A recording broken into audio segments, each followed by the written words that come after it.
ئاوڕێیان و کاتتان باش چۆنن؟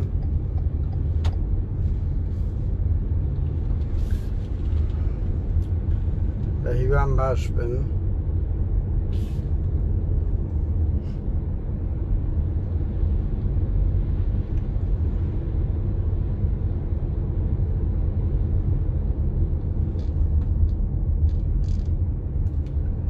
ئەو کاتتان باش، ئاوڕێیان ئەو کاتتان باش، بە هیوان باش بن.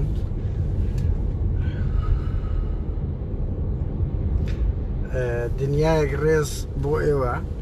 ئاورێ من لە ڕێگام ئەچم بۆ خۆپیشاندانی دەستگیرکردنی 21 ساڵەی و جەلان، بەڵام ببورن، ینی بڕوا بکە حەزم لێ نییە ناو سایارە قسە بکەم یان ناوەتەوە نەوەیەک بەس ئیتر نووسین قسە بلای من وەکو شێرە. ینی ئێستا یەک دوشتم دیت زۆر کە زەڵێ ئەو شتەی شێخ زەعفەری پریڤاتە، ینی ئینسان مێشتی لە دەست ئەو ئۆپۆزیسیۆنانە ئەوە دەبی کە گویا ڕەخنەگری ئەو دەسەڵاتن دەخەشن لە ئەوروپان لەنا ئەو دنیایان. بەهەرحاڵ بۆیە حەزم کردن دێ قسە و بازە سەر ئەو مەسەلەی سکسیە بکەین کە بە من یعنی هیچی کەمتر نییە لە مافیا بوون، هیچی کەمتر نییە. ئازە بۆیە بشبورن وەکو دووبارەی دەکەم من لە ناو ماڵ پێم ناکرێ قسە بکەم، ئەتر کە دەچمە دەرێ سوید گوتنی پاسەپۆی دەکەی، استغلال دەکەی لە تەلەفۆنێک لەو شتانە ئەوە بی. دنیایەک ڕێز و خۆشەویستی هاوڕێیان بۆ ئێوە. ئاوڕێیان ینی حاڵەتێک من دەمەوێت بەس سەرنجە بە هیوان بە 8 دقەی لێ دەربچین.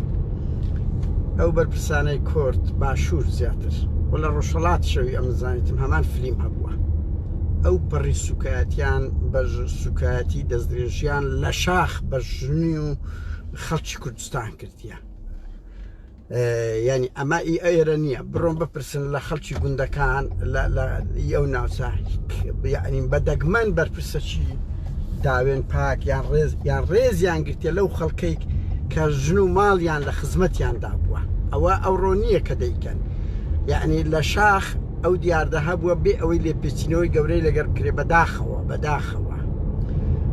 لەم بارە و نمونە زۆرە، بڕۆن بپرسن. من یەک نمونەی زۆر قێزەوەن بازەکەم، یعنی ئەو شێخ زەعفەرە نمونەی لە بادیسان هەیە، یعنی زۆر جار مەرپرسە سەربازەکان زیاتر ئەوەیان کردیە، دەستدرێژیان کردە سەر ژن و ماڵی خەڵک یان پیاوەکانیان استغلال کردیە کە لە ماڵ نەبوویان ڕەوانی دەرەوەیان کردی. یەک لەوانە ئەو شێخ زەعفەر هەر لە بادیسان وەی کردی. ئەو مەشهورە، چیرۆکەکەی زۆربەی کۆنە پێشمەرگەکان دەزانن، بەس چیرۆکەشکەتان و باز دەکەم کە زۆر تاوانێکی قێزەوەنا. کات خۆی ئەو نووسە ئەو چەکدارێکی پێشمەرگەیەکی چێتی بوو، خوڕەکی خوێنگەرم بووە. ئەو مستەفا چاوڕەشە ڕەوانی کردبەوە گوت بڕۆ ژنێک بکوژا کە ئەوە بووە و خەتمە پیاوی ژنی بەعز بووە، خەت سیخوڕ بووە. ئیتر ئەوەش باز دەکاتە بە نووسیژە کوردستان پۆستەیچ کات خۆخوای بە بەیانی دابێت تا بچی ژنەکە بکوژیتن سیخوڕە. ژنەکە دەکوژێ، ژنەکە هاوار دەکات، دەگریازان مناڵشی لە باوەش بە دوای ماوەیەکی زۆر ئەوجە دەزانی ئەو ژنە سکسی لەگە مستەفای چاوڕەشی سەخیف نەکردووە. بۆیە کوشتیتی بە ناوی پێشمەرگایەتیش بە ناوی ئەوش کەسی خوڕی باسە. یعنی ئەوانە زۆر لەو کەتنانەیان کردیە. بۆیە بپرسن لەوانەی شاخ ئێمە نەمان دەزانی، سۆسیال میدیا نەبوو، ئەوانە چاومان بەسترا بووە لە ئاستگەن تاوان و دزی و گەندەڵی ئەوانە. ئەگەنە هاوڕێنەوانە هەر لە شاخەوە دزیان کردی، هەر لە شاخەوە بڕۆ شەڕی بێت تواتە، یعنی هیچیان کەمتر نەبووە لەگە جاشەکان کردیتیان، تاڵانیان کردیە و عینەنە چۆن جاژ لە ئەنفال کردیت یەکێتی ئاوای کردیە. هەموو حزبەکان ڕەنگی بە نسبەی جیاب ئەوە مەسەلەی سکسەکەش ئینسان ناتوانێت برێ هەمووی 100% هەموو مەسئولەکان وابوونە، هەموو کات ڕێژەیی ئەو شتانە. بەهەرحاڵ بێمە سەر ئەو خاڵەی هاوڕێیان لەو ئەوروپایە مۆدێرنەی بە یاسا چەپایە، یعنی ناکرێت مەسئول سیمبولی ژمارەیەکی نیشتیمانە، ناکرێت بە کەیفی خۆی بچی کاری بەدڕەوشتی لەگەر دەستدرێژی استغلالی پۆست پێدۆفیل بکە لەگەر ئیبن هەژدا، هەموو ئەوانە بە تاوان ئەشمار دەکرێتن. هەر لەم بارەوە دەیان نمونە هەبووە. ئەوانە شتی پریڤاتی ئینسان نییە، مەسئولی نیشتیمان بچووکترین جوڵەی لەسەر هەموو کۆمەلگا ڕادەوەستێتەوە تەسیر لە کۆمەلگا دەکا بۆی ئەوانەی دەڵێن کە مەسەلەی سکسی شتەشی پریڤاتە نەخوێندەوارن بڕوا بکە نەخوێندەوار و دەبەنگن خوێندەواریان نییە باشترین نمونانی لەوەی کە قەزێکی زۆر باو کلنتۆن لەگەر مۆنیکای لە ناو کۆشی سپی سکسی کرد لی بۆ گەورەترین هەڵا تا داوای لێبوردنیش کردلۆ لەبەر ئەوەی لە شوێنی دەوائیر و پێگەکەی خۆی استغلال کرد لە بۆ سکس ئەوە شتی پریڤات نییە ئەوە شتی پریڤات من دوو هەفتە لەمەوبەر سەرۆکی کریستین دیموکراتەکانی سوید چۆ دیسکۆ گەورەترین ڕۆژنامەی سوید لە زەرنووسی گوتیەوە لە دوو پیاوەک دەگەڕێت لەم سینگڵ یعنی حەقە چیرەوای خۆیەتی هاوڕێیان بۆیە بەڵام ئەوەی بەرپرسی کورد دەیکەن بڕوا بکەن ئەوانەی بەرپرسی کوراڕێن ببوورن من ئەوە ناخوێنەوە بە هیواشم بۆ 5-6 دقەی تەواو بکەم ئەوانەی بەرپرسی کورد دەیکەن هیچ کەمتر نییە لە مافیا و تاڵانچیتی یعنی ژنی کورد وەختی خۆی لە بەعز بەربەویژدانەوە بڵێن خەڵک لە بەعز بە پێی سکس تەعین نەدەکرا بەس ئەو بەرپرسانەی کورد ئەو کەلتورەشیان هێنە ناو ئەوەی کوردی لە دەوائیرەکان لەبەر ئەوە قێم و ئەخلاقیان نمایە هاوڕان یەکێک مەبدەئی نەبوو قێم و ئەخلاقی نەبوو یعنی تەواو دەشورێتەوە لە هەموو شتێکی سەڵ لە هیچ ناکاتەوە ئەو مەسئولانە لە شاخ لە قیمەی لووتکەی شۆڕژێری دەزرێژیان بەشێکی زۆریان کردی دەسەر ژن و منداڵی ژن و حتا کەر و حتا گەنجی ئەم نیشتیمانە یعنی دەستدرێژیان کردی دەبێت لە شارتیان کردبی کە داڕماینە هەموویان چیرۆکیان لەسەیەک هەیە هەموویان فلیمیان هەیە و ئەو دوو دەستگایە زانیاری و پاراستن بەدەیان فلیمیان لەسەر یەکتری گرتیە وەکو کارتێکی سیاسی بەرامبەر یەک بەکاردێنن ئەوانەی بڕوا ناکرد خۆجێتان لێبوو لاهوری شێخ جەنجی لەگەر ئەو ڕێبازەی دەگوتی سعدی پیرەم ناوێت سعدین لۆچیە ئیتکەم لۆ پەیدا بکە دەستگای پاراستن هاوڕێیان لەو هەولێرەی زۆربەی هەرە زۆری چێشخانە و ڕێستورانگەکان دیار برێن ببرن هوتێل و شوێنی نووسنەکان ژووری کامیریان لێدانایە بەرپرس میوانی گەورە استغلالیان پێی کردی ئەمە جگە لەوەی دیتان لەگەڵ ڕێبوارکەری مۆلیوەیان کرد یعنی هەتا لە ناو خۆشیان وەدەکەن ئەوانە سڵ ناکەنەوە کەلتورێکیان داهێنە لە ناو کۆمەلگای کوردی بۆیە ئەوە هیچ شتی پریڤات نییە ڕسواکردنی ئەو بەرپرسانە لەو وارەی ئەوەی کە ئەوانە دەستدرێژی سکسی دەکەن وەکاری بەدڕەوشتی دەکەن و بێڕەوشتی نەک بە مەفهومە لە ئەوروپاش کاکە لە ئەوروپاش خەڵک هەیە لە خۆی سکس لەگەر ئیدکە دەکە ئەوە نۆرمالە بەس ئەوانە پێگەی سیاسی و ئیداری و پارەیان استقلال دەکەن لە پێناوی بەدەستێنانی سکس سکس بە هەموو جۆرەکانی و تا ئاستی هاو ڕەگەزبازی من لێرە نمونەیەک دێنم ئاوڕێیان 2-3 ساڵ لەمەوبەر شتێکم لە سەمەرا بەختیاری باس کرد زۆر بە هاوڕێی کۆمەنی زرەخنا لە من گردەوە ژیانی تایبەتی خۆیتی نەخێر ئەو ژیانی تایبەتی خۆی نییە تۆ بچی گەنجی بن هەژدا کە لێرە پیدۆفیلی پێدەگوترێ بە تاوانە 3 ساڵ حکم دەکرێ بچی بە پارە استغلال بکەی سکسی لەگەڵ بکە ئیتر لە بە هاوڕەگەزبازیش بی یعنی ئەمە تەمەنا دەکەم یەکەشمەلا بەختیار ڕابگەینە بێ با بەمە هاوڕەگەزبازی مرۆڤن لامە زۆر لای من زۆر تەبیعیە لەبەرەوەی ئەو وڵاتانە لێ دەژی نیوەی هاوڕێگە بەشەشی گرنگی هاوڕەگەزبازە بەس نابیت بە پارە استغلالی کەی نابی بە پێگەی سیاسی استغلالی کەی بۆیە زۆر کەس هاوڕێیان هەندەکان ئەو خاستە یەک هەیە زۆر بڵێە خۆشی زۆر پێم سەقەفە ئەوەندە دەبنگ بوو جیاوازی نەدەکرد لە نێوان هاوڕەگەزبازی پێدۆفیل کە پێدۆفیل تاوانە یعنی هیچ پاساوەچی نییە ئەوە شتی پریڤاتیش نییە ڕەنگی هاوڕەگەزبازی یعنی هەتا حەدێک ئەو پاساوی هەبی بەڵام پێدۆفیل هیچ پاساوی نییە